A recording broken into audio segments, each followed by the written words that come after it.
So one question that I get asked all the time is, do you have any friends who are Republicans? Do you have friends who are Trump supporters? And the answer to that question is, yes, I do.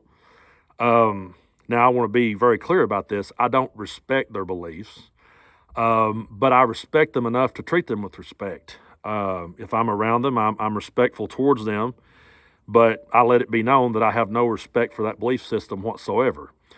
That being said, there's one thing that I've noticed coming from friends of mine who are on the other side of the aisle. They will say things to me like, "Man, I don't like Donald Trump. I don't like what he stands for at all. I don't like him. I just don't like the Democrats. I hate the Democrats more." And they'll say, "Man, I don't take Marjorie Taylor Greene seriously. I can't defend Marjorie Taylor Greene. I can't defend Lauren Boebert. Man, those people are some assholes. I can't defend them." But then they will turn around and they will parrot the exact talking points from Donald Trump.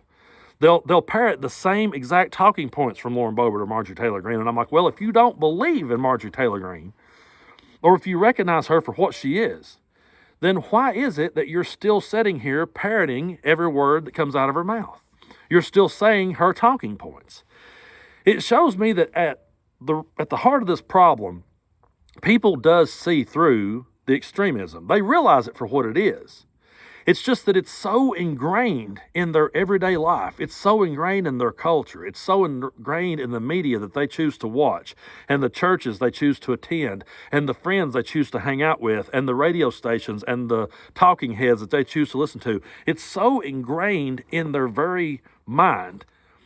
They're pre-programmed to believe all these things, so it doesn't matter if they say, "I don't stand with Donald Trump," or "I don't stand with Marjorie Taylor Greene." At the end of the day, they do, because they've already been programmed to believe it. For everybody out there that says, "Oh, there's a liberal media in this country," well, there's also a right-wing media, and it's far bigger than people ever realize. You would have to say today that the church is part of the media too.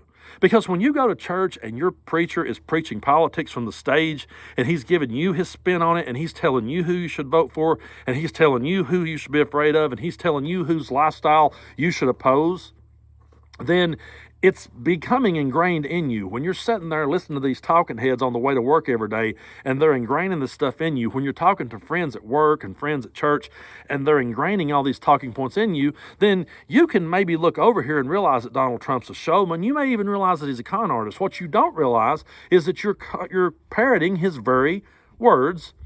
You're saying the exact same thing that he believes, and you're standing for what he believes, even whether you realize it or not. And for everybody out there that loves to preach about personal liberty and personal freedoms, and they want the government to keep their hands out of their life, you can't have that set of beliefs and then oppose it for someone else. That you can't. That's a double standard. That's hypocrisy, and that's why people sees through it, and that's why people calls it out. If you are a straight white Christian dude that goes to church every Sunday, and you want the government to leave you alone, and you want the government to stay out of your business, and you want to be able to live that lifestyle the way you see fit, if that's what you truly believe in, then you cannot look over here at a gay person or a trans person or an atheist or a liberal or a Democrat and say, well, that person shouldn't be allowed to live however they want to.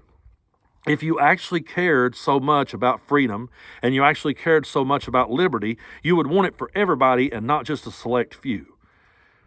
And you can sit here all day long and tell me that you don't believe what Marjorie Taylor Greene has to say, or you don't believe in Lauren Boebert, or you see them for the showman and the con artists that they are. But if you're still parroting their very talking points, then you were programmed whether you realized it or not. You were pre-programmed to believe that stuff, and you will cast your vote for them because you're so afraid of what the Democrats may do.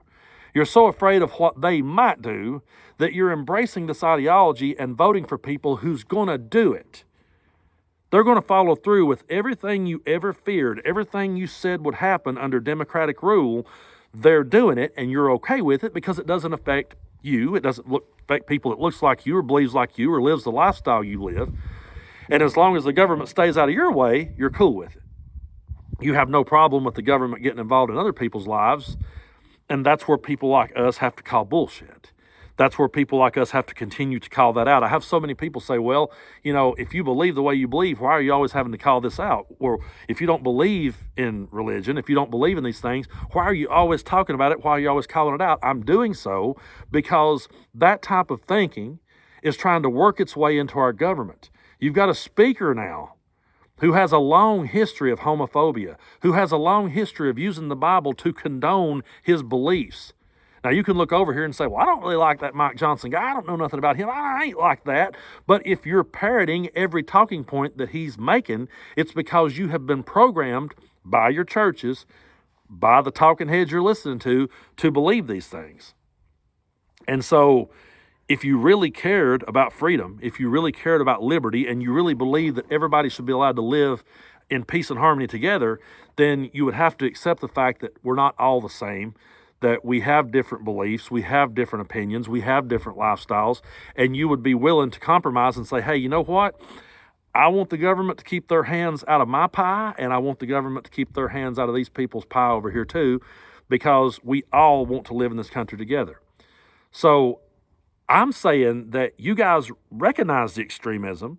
I'm saying that you guys recognize that it's a cult. But what you're not recognizing is that you're pre-programmed to believe it, whether you support the talking heads or not.